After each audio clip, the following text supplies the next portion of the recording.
Good morning.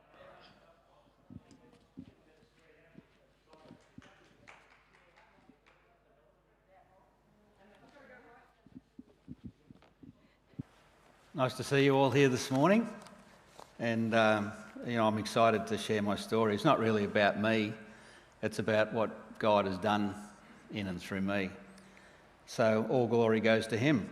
I don't know if you did see Michaela and Gretel's testimonies, either live or online, but I thought they were just awesome. I mean, I wasn't here 2 weeks ago, and so I looked at Michaela's story online, and I thought I'll just time it because Troy said, can you talk for 20 minutes? And she went for 19.5, and I thought, gosh, that's awesome. I'm a bit OCD myself, so I've got my phone going here, so hopefully I'll be on time. I love stories. My spiritual father, who I'll talk about later, he always said, don't worry when you give your story or your testimony. Nobody can argue with it. It's yours and his, and so you can just be confident and share whatever you want to share. But, a person's life is made up of many parts, and God put us in families for a reason, and sometimes our story always intersects with those people. So there's a whole chunk of my story that I'm going to leave out because it's not really mine to share. It's not appropriate that I share it, but I'm presenting whatever I can because I want to be transparent. I think that's a good thing for us to be. So anyway, here it goes. I just offer what I've got to say. So I was born in Manly in 1954, and just a quick calculation, that makes me 66. Manly was a great place to grow up in the 50s and 60s. It was pretty laid back. Mum and Dad, Ron and Elaine. I had an older sister, Jenny, and later on 2 more brothers came along. One 3 years after me and one 11 years after me. So I didn't ever talk to my mum and dad about that, but that seems a bit strange, doesn't it? But he's a great guy, Wayne. So life in Manly in those days was pretty good. It consisted mainly, from my memory, which is never really good for those sorts of things, with visiting my mum's mother and father in Seaforth, going to soccer. I loved soccer, I loved swimming, love all sorts of sports, and going on Christmas holidays. The 2 I do remember, one was to St George's Basin, where we collected eggs, and for city guys that was pretty amazing. And I can't remember where the other one was. But life has changed a lot, hasn't it, over those years? I remember we had the group of kids that lived around our house. We had this little group called the Secret Seven. Not very creative, was it? But we used to do things together, and we used to leave on a weekend morning at maybe 8 o'clock in the morning and head up to Manly Dam, which was in the bush. There was no barbecues and manicured lawns up there. That was just bush, and so we hiked up there. We built rafts and floated them out onto the dam, and it came back when it started getting dark. And now I think, what were my parents thinking? Who could have been up there? But that's just the way life changes. At about 11, we moved up to Gosford, and Dad was a builder, and he'd got so well known that life, that just took over everything. So he decided he was going to get out of the rat race of Sydney, like he called it, and move to the quiet Central Coast, as it was then. And he started a business putting in kitchens and bathrooms and stuff like that, rather than building whole houses. About a year after he started it, somebody came in for some unknown reason, sprinkled petrol around the place and burnt it down, which was a bit of a shock, and I'm a bit like him. And I remember in the morning, as kids, we didn't even know, but the police had come in the middle of the night to let him know. And woke up in the morning and, things didn't seem normal. I said, what happened? And Dad said, somebody burnt my business down. And I said, oh, wow. He said, don't worry about it. It's no good crying over spilt milk. I can hear this conversation going in my brain. So he went back to building full houses for another company as a supervisor. He was a great craftsman. And then I experienced life in a small country school. Narara is a suburb about 2 k's north of Gosford, little tiny school. And we lived in the house, and our fence bordered the house. And I then went to Gosford High School, and that was where my love of science came to the fore. I just love it. I love it now, and I loved it then. When I finished high school, I got a cadetship with CSR in chemistry. So I was working at a big laboratory that was in Pyrmont. We used to get all the samples from all the sugar mills up and down up the coast, and we used to analyse them daily for shipments to China and Japan. Sorry, only Japan at that stage. And that was a great experience. I really loved it. At uni, you would have to describe me as an incredible nerd. I did pure and applied chemistry, which always fascinated me because there was no application at all. It was just chemistry. But I thoroughly enjoyed it. While I was working at the laboratory, after that I worked at the refinery where they used to refine all the sugar for New South Wales. Another great experience. And I met this young woman, and we got married. Unfortunately, that only lasted 3 years. I think it was more lust than anything else, and in the end we found that we didn't really have that much in common. The important thing was I had no reference to God. I had nothing to guide me in my decisions. I just did it from a totally worldly point of view. And that was my lack of reference for many years. At 25, I married again, this time to Margaret, who I'm still married to. She's quite a bit older than me. She was a deputy matron of Sydney Home Nursing Service, as it was in those days, where nurses used to go out and nurse people in their homes. And I think what attracted me to her was that she had an incredible amount of compassion that I didn't understand it. I didn't know where that came from, and I didn't have any. And on the few occasions where I saw her interacting with patients, she just knew exactly what to say at every point in time to calm them or encourage them or whatever it was that she needed to do. She had the words. We had 2 beautiful girls. You know one of them, Penny. She's my younger daughter. I also have an elder daughter called Catherine. And I've got 3 grandkids. Unfortunately, some years later, our marriage ran into difficulty. And to be honest, it's been in trouble ever since. Probably because of who I was at the time, and also because Margaret suffered from some really deep trauma in her childhood. And that started, as we had our own children, that started to come to the fore. She suffered very badly from anxiety and depression, and that continues to this day. We heard Michaela talk about her experience of anxiety and depression. It's just a hideous thing. I don't know what it's like to go through myself, but I know what it's like to be married to somebody who suffers that way. However, Margaret had a very real experience of Jesus when she was a child. This sort of glow came into the room. I mean, it's iconic, isn't it? And Jesus stood at the end of the bed, and she was only about 7 or 8, and he talked to her for 10 or so minutes, which was quite amazing. So she was a Christian, and she was bringing up the kids that way as much as she could with a non-Christian husband. Took them to GFS at St Paul's Castle Hill.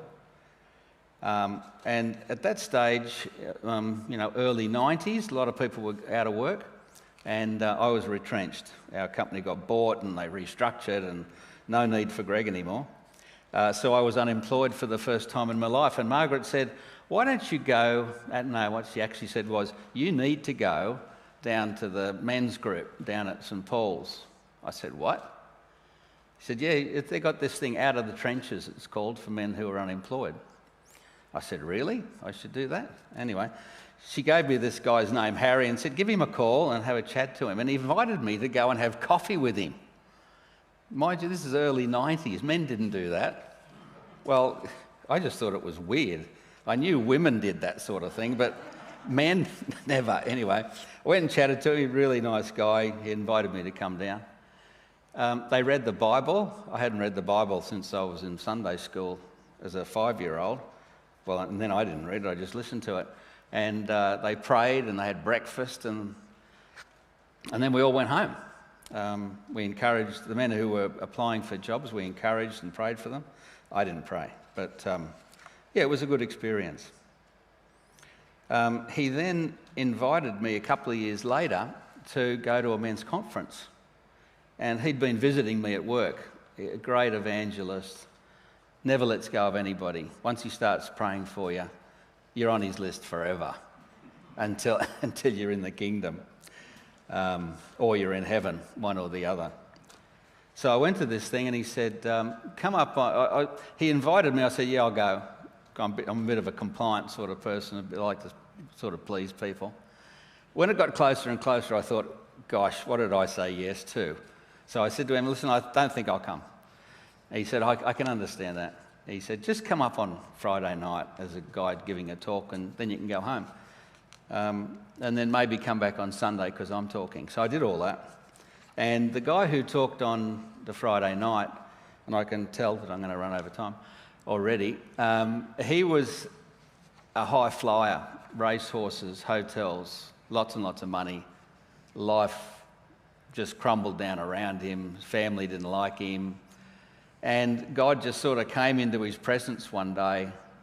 Like, you hear these things, but if you haven't experienced them, you don't know what it really means. Just turned his life around in a flash. Sold all the hotels, sold the horses, got his family back. Lovely man. I was in touch with him for years later. So we're up at this conference on the Sunday morning, and I got this incredible urge that I needed to do something. And Harry was talking. Harry's my spiritual father, and I'm sure what he said was great, but I wasn't listening. What came to me was, believe it or not, Raiders of the Lost Ark. I don't know if you know that one, where they're searching for the Grail. And what's his name? Indiana Jones gets to the end of all the trials, and there's this incredible chasm in the rock. And he's on one side, and on the other side, there's this little opening, and he can see that the Grail, all the cups are in there, and that's where he had to get from. And his father's little notebook said, you need to take a leap of faith. And I'm thinking, what's going on here? And then I realised, of course, that that's what I needed to do. So just like Indiana Jones, who couldn't see the bridge of stone across, joining the two parts across this chasm, I couldn't see what was in front of me.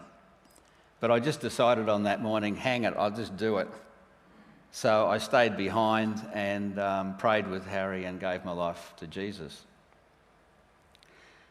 The next week, Harry said, I'm just going to warn you, Greg, that just because you become a Christian doesn't mean life changes.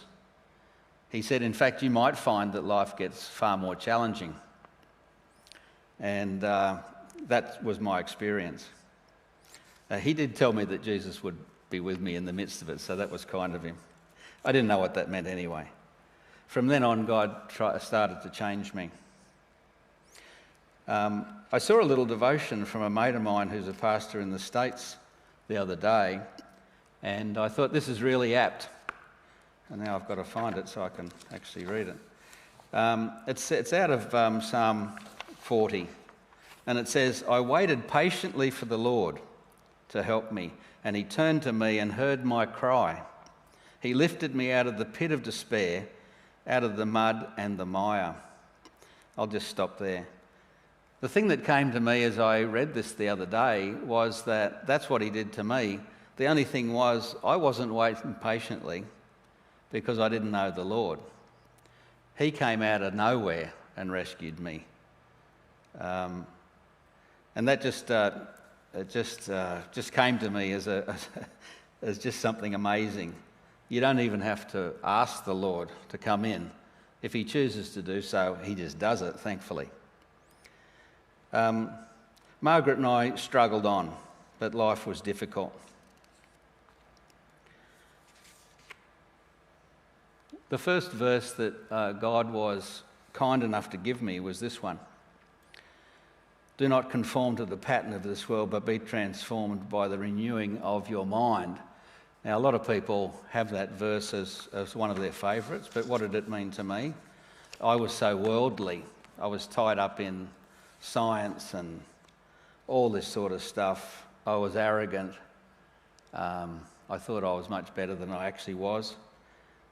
And when I read that thing, I thought, wow, I don't know what that means, but it sounds right. I could tell in my spirit that things needed to change. At one stage, Margaret said to me, you know, you're a very controlling personality. And I couldn't say anything. This was something that was so foreign from my own image of myself that I was just taken aback with it. But over the next 6 months or so, I'm a bit of a slow learner, God told me the areas in which I was controlling.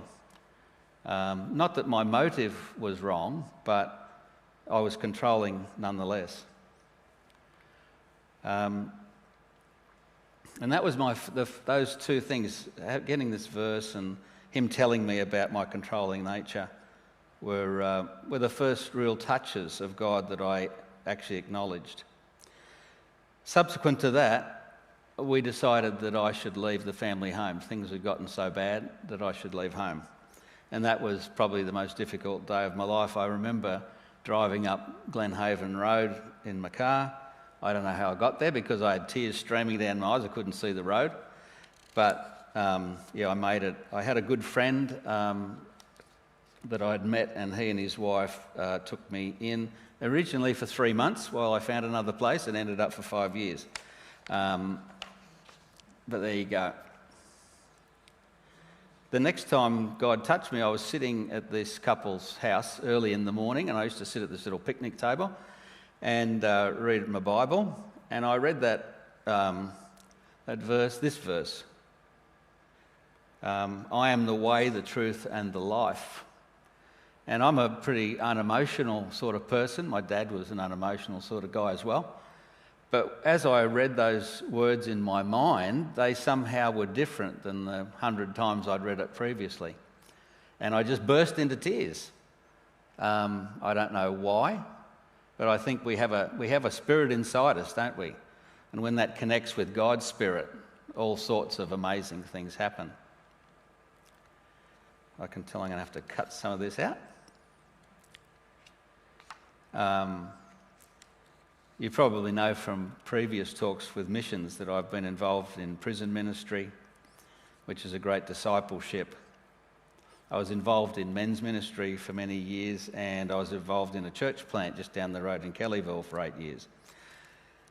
As a part of that church plant, I was introduced to Africa, and I went to Uganda and worked at a ministry called Wakisa, which is a ministry. It was one of our River Gum partners and ministers to girls who have found themselves pregnant and unmarried and teenagers. And it's a great ministry. I moved back there for 9 months in 2010 when I was with my friends John and Colleen. And that was a great experience. When I came back, strange as it may seem, Margaret and I decided that we should live at least under the same roof, which we have done since then for the last 9 years. Sometimes that's been okay, sometimes not so okay. But I've always been excited when I understand that, sorry, I laugh at myself, my life has intersected with God. He's intersecting with me all the time, but I don't get it. But the times that I have, it's just so exciting to me. As I said, So I'm just going to run through a few of the times when even I could tell that God was intersecting with me. When we did this church plant, I was driving down from Kellyville down Windsor Road towards my unit in North Parramatta. Minding my own business, I wasn't thinking about God, I was just driving down the road. And he said, Greg, I'm making you into the man I always wanted you to be. or planned you to be. It was like he was just sitting next to me, talking to me. I'm sure if somebody was actually sitting there, they wouldn't have heard anything. And I thought, oh, well, that's pretty special. Well, there you go. I should have finished already. Oh, there we go. If I could stop the thing. Yeah, there you go. Another time, probably a year later, he said to me a very strange thing, I thought, and I still think it's strange, and I thought it was pretty harsh. He said, Greg, I want you to be a better ex-husband than you were a husband.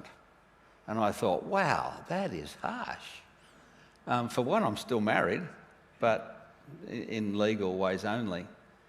But those 2 times were very special and meant to me that, yeah, God really did care about me. And even though I didn't realise it, had a plan for me. I did talk about my arrogance, and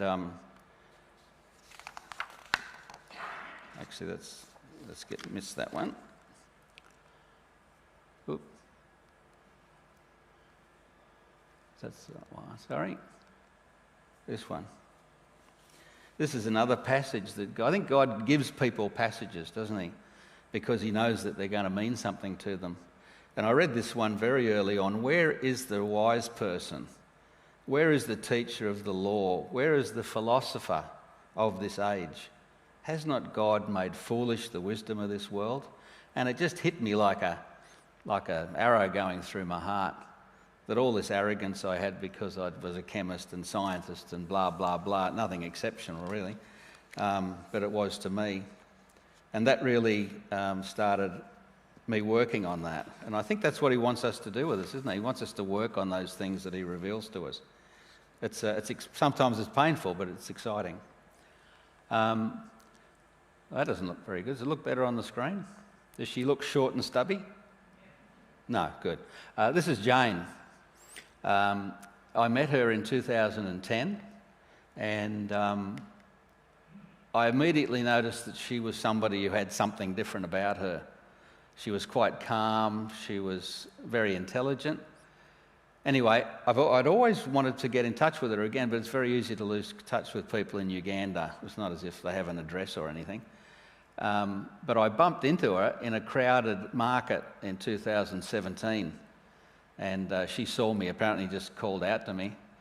And anyway, subsequent to that, I asked her if she wanted to go back to university. She has an amazing story of her own, and she wanted to. So she's currently doing, what is she doing? Economics at like the Sydney University of Uganda, and doing really well. So yeah, that's great. I'll just finish a little bit here on what God's doing for me now because I'm so excited about it. There's another girl that I had a lot to do with. This is Winnie. She's got a degree in microfinance, and she's a great evangelist. If you heard her preaching, she'd just blow your socks off. But God's led us to start an NGO in Uganda together with her now husband Isaac. And we're going to take up to 20 young girls. In Uganda, girls are not valued at all. We're going to put them in what we hope to be a kingdom community so that they understand that God loves them, and not only that, there are other people who love them, that they can have high self-esteem and they can achieve things. And we're going to do that through 2 business projects. I just thought when I was a new Christian, I used to ask my spiritual father, how does this whole prayer thing work? How do you change? How do you get to know Jesus? How do you know you're saved? And to be honest, he really couldn't give me the answers. He said, you'll just have to work that out with Jesus as you go along. So I thought I might give some practical advice just from my own life. The first one is I said, be transformed. And I would have asked then, how do you do that? How does that work? My experience is that be malleable, just like a sheet of lead. You can squish it around and you can mould it around chimneys and stuff like that. We need to be like that. When God puts his finger on something, we need to be soft and malleable and go with it. Also, ask for it. If you want to be transformed, ask Jesus for it. Ask trusted friends what they think. take risks. The next one is be sensitive to the Spirit. My thinking is that, as I said, we have this Spirit inside us which connects better with the Holy Spirit than we do in our conscious mind. Be sensitive about that. Assume things that look like they might be supernatural actually are. And even for somebody who was very, very negative about that supernatural side of things, God can change you. Because once you're sensitive to it, you can acknowledge what they are. And the last one is trust in your Jesus. Michaela mentioned that, and I think probably all of us probably have a story about that. How did you develop trust? When you're in tough situations, don't try and sort it out yourself. Leave it up to Jesus to do it. Do what you can and what you think you need to do. But in the background, trust him for everything. Sorry, I've gone over a bit over time. I thought I'd be much quicker. Last thing I want to share with you, and I've really loved sharing my story with you, is a song. I never saw the need to get baptised for the first 5 years. But then it came upon me that, yeah, I should do that. I don't know where it came from. I had a Baptist friend and she was always at me, Greg, you need to get baptised. Greg, you need to be baptised. So I eventually did it. It was the first baptism ceremony held in one of those tubs at St Paul's, Castle Hill.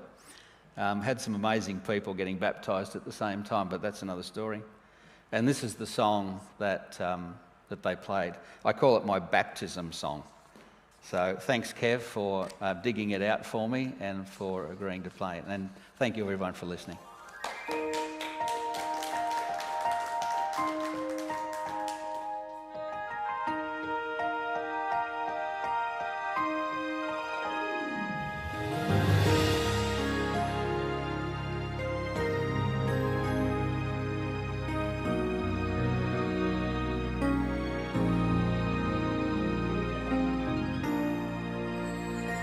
Give thanks with a grateful heart. Give thanks to the Holy One.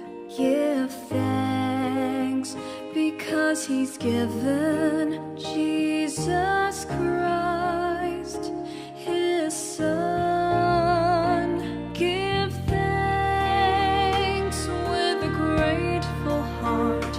Give thanks to the Holy One. Give thanks because He's given Jesus Christ, His Son. And now let the weak say, I am strong. Let the poor say, I am rich, because of what the Lord has done for us. And now let the weak say, I am strong. Let the poor say, I am rich, because of what the Lord has done for us. Give thanks.